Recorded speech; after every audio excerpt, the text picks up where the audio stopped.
fasse un commentaire, ben, moi aussi, je veux apprendre de ça. OK.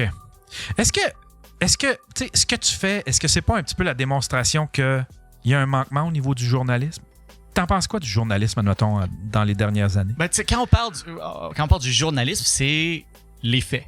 Alors, je pense pas qu'il y a nécessairement un manquement dans la présentation des faits. Évidemment, choisir quel fait on va présenter. Choisir quel fait, comment le traiter.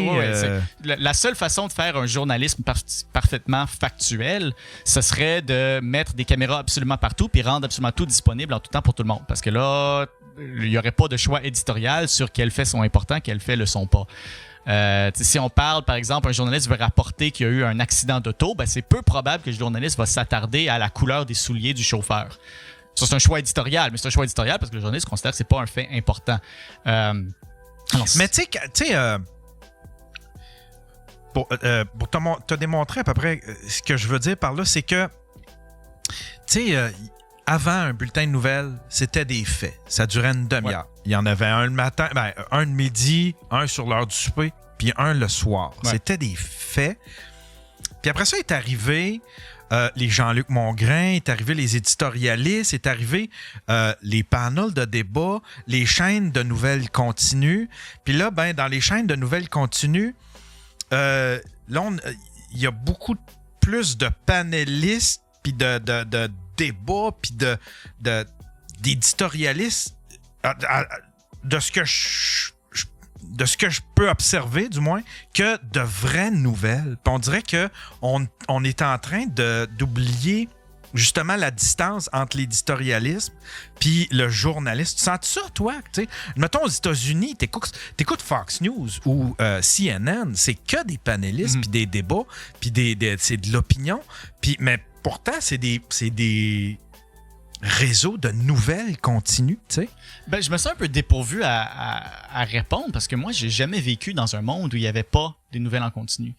Alors, j'ai pas la capacité de comparer à un avant sans les nouvelles en continu. C'est certain que, oui, tu sais, on regarde les nouvelles en continu, il y a peut-être, si on était pour prendre une heure en moyenne, il y aurait 2 minutes de fait, 58 minutes d'analyse.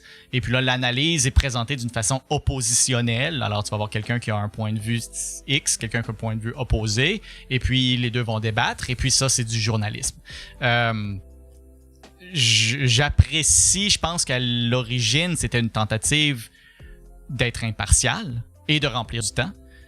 Le résultat, ça a été cependant qu'on a créé une culture où l'analyse des faits est plus importante médiatiquement que la présentation des faits eux-mêmes. Puis ça, ben, c'est peut-être un résultat de la nature humaine. Peut-être que, je veux dire, on vit dans un monde excessivement compliqué. Je peux comprendre qu'il y a beaucoup de gens qui veulent se faire dire alors qu'est-ce que ça veut dire, plutôt que juste se faire dire qu'est-ce qui se passe. Mais je me sens dépourvu. Je suis pas dans ce monde-là. Ouais, mais en même temps, c'est arrivé avec, admettons, les Jean-Luc. Il n'y a pas l'aspect spectacle là-dedans qui nous... on n'a pas accroché à ça justement à cause qu'il y a l'aspect... Ben, fondamentalement, les nouvelles, c'est du divertissement. Faut pas l'oublier. Là. La business des nouvelles, c'est du divertissement parce que t'es pas forcé d'écouter les nouvelles. C'est un choix d'écouter les nouvelles.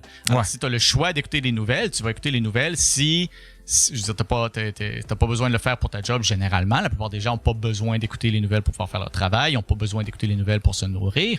Alors, ils vont le faire comme loisir. Au sens strict du terme de c'est pas du travail et puis c'est pas une nécessité biologique. Donc, c'est un loisir. Ce qui veut dire que les nouvelles, c'est un divertissement.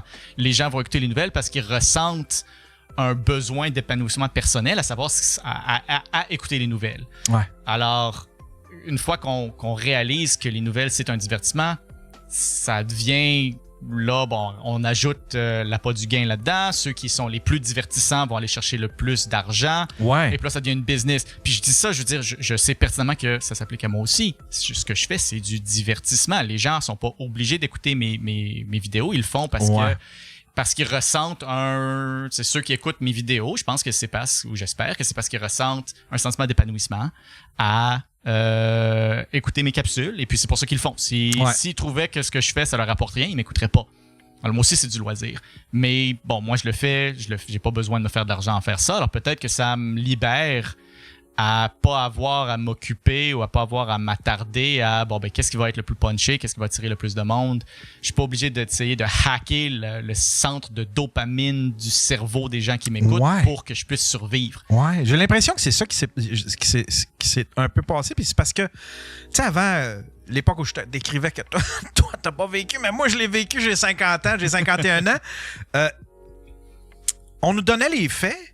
Puis c'est nous autres qui on faisait avec ça notre propre opinion où tu sais où il y avait pas d'analyse, mais là en même temps il est peut-être là le piège. On a parlé d'analyse, mais en même temps on a parlé d'opinion, d'analyse. Puis les deux sont peut-être trop mélangés. Peut-être là c'est peut-être là que ça bifurque. C'est peut-être juste un échec fondamental de la biologie humaine. Tu sais, c'est un sentiment agréable être informé. Alors, c'est pour ça que les gens écoutent les nouvelles, parce que biologiquement, évolutif, je suis pas un psychologue, je suis pas là, mais clairement, je peux voir, il y a un avantage biologique à avoir de l'information sur le monde dans lequel on vit. Parce que si tu sais quelque chose qui pourrait te tuer et tu es capable de l'éviter, tu vas continuer à vivre, c'est une bonne chose. Donc, si on part de l'idée que il y a un sentiment de plaisir à avoir de l'information, il y a un sentiment de plaisir à avoir des conclusions aussi. Il y a un sentiment de plaisir à se sentir plus intelligent que les gens autour de nous. Puis une façon facile de se sentir plus intelligent plus intelligent que les gens autour de nous, c'est de se faire donner une opinion intelligente. Puis là, on rentre dans l'éditorialisme.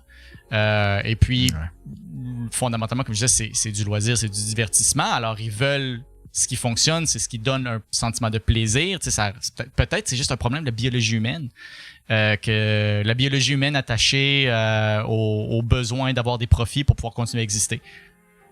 C'est comme les éditorialistes, c'est des pushers de drogue. C'est des pushers de drogue. Ils vendent un sentiment de plaisir qui est d'être bien informé, qui est le sentiment d'être bien informé et d'être intelligent et d'avoir des connaissances et de la sagesse. Parce que tantôt, tu me parlais de...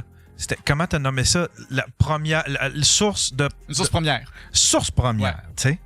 Puis, on dirait que dans ma tête, il y a comme trop de... Tu sais, c'est plus des... toi, tu vas chercher la source première, mais on devrait tous, en quelque part, aller chercher la source première. Je sais pas si tu comprends. L'idéal, c'est ça, mais je comprends aussi... Mais c'est que là, il y a comme 25... C'est plus le... Tu sais, il y a 25 générations entre les deux, là, entre l'information, entre la source première et... celui qui rouvre son journal ou qui écoute son bulletin de nouvelles ou qui s'intonise RDI ou L'idéal, ce serait qu'on ait tous accès à la source première à tout. Le problème, c'est que c'est pas tout le monde qui a le temps de lire un projet de loi de 200 pages. Et puis, si on avait tous besoin de lire un projet de loi de 200 pages pour vivre en société, il y aurait plein de choses qu'on serait pas capable de faire.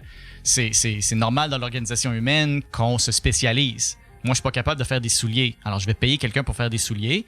Et puis, en échange, je vais lui offrir quelque chose qui lui apporte de la valeur aussi. Si j'étais obligé de faire mes propres souliers et de faire pousser ma propre nourriture et de lire les projets de loi, je serais pas capable, je manquerais de temps.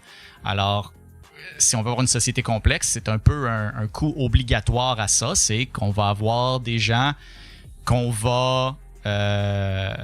qui vont dépendre sur d'autres personnes pour faire leur travail de regarder quelque chose à une source première, parce que c'est pas tout le monde qui peut le faire. Y a-tu des enjeux sociaux ou des sujets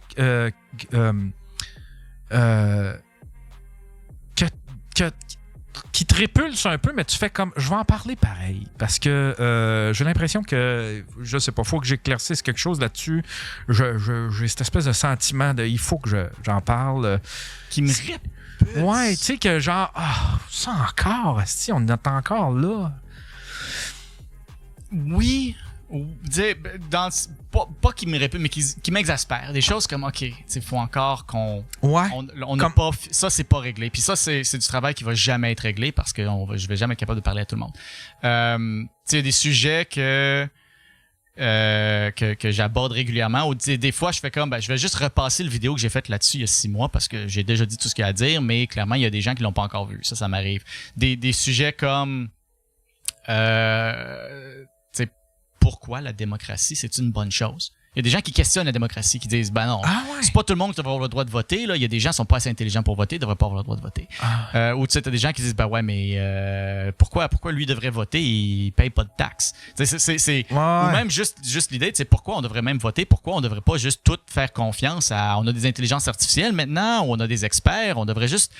Ça devrait être un panel d'experts aidés par l'intelligence artificielle qui gère la société. Nous, en tant que on devrait pas. T'sais, moi, je suis un profond croyant en la démocratie comme principe d'organisation sociale et comme principe de prise de décision sur l'organisation sociale. Okay.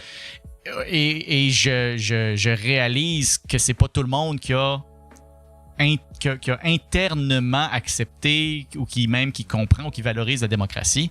Alors ça, des fois ça me tanne. Puis j'ai le luxe que quand je suis tanné, ben, je peux m'en aller pour quelque temps. Là. Ouais. Mais ouais, c'est ça, se repasser toujours sur ça peut devenir lourd. C'est quoi les enjeux sociaux qui te touchent le plus, admettons?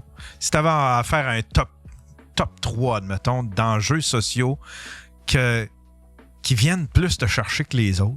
L'intersection ou l'équilibre entre les libertés individuelles et les responsabilités individuelles. Parce que je suis, au sens petit L, je suis un libéral. Dans le sens que je crois que l'épanouissement humain passe par la liberté individuelle d'agir comme l'humain veut selon son jugement. Mais attaché à ça, c'est l'obligation que le choix de l'humain soit fait selon un jugement qui est adéquat et qui est conscient des conséquences de ses gestes au niveau individuel, au niveau social, au niveau collectif. Alors ça, c'est les responsabilités. Tu sais, je pense, par exemple, que on devrait avoir le droit de boire de l'alcool. J'aime la bière, j'aime boire de l'alcool.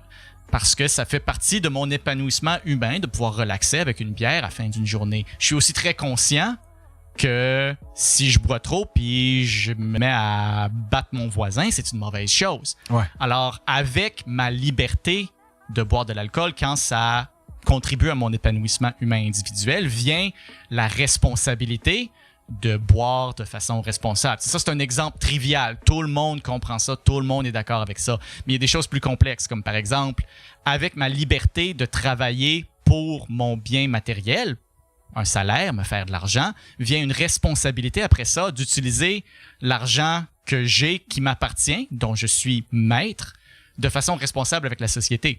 Alors, ça veut dire que je vais pas utiliser mon argent pour m'acheter un gros haut-parleur avec lequel je vais faire chier mon voisin. Tu sais, ça, c'est un exemple un peu stupide, là, mais avec le fait d'avoir beaucoup d'argent vient une responsabilité d'utiliser au moins une part responsable et raisonnable de cet argent-là pour le bien de ma communauté aussi, je crois.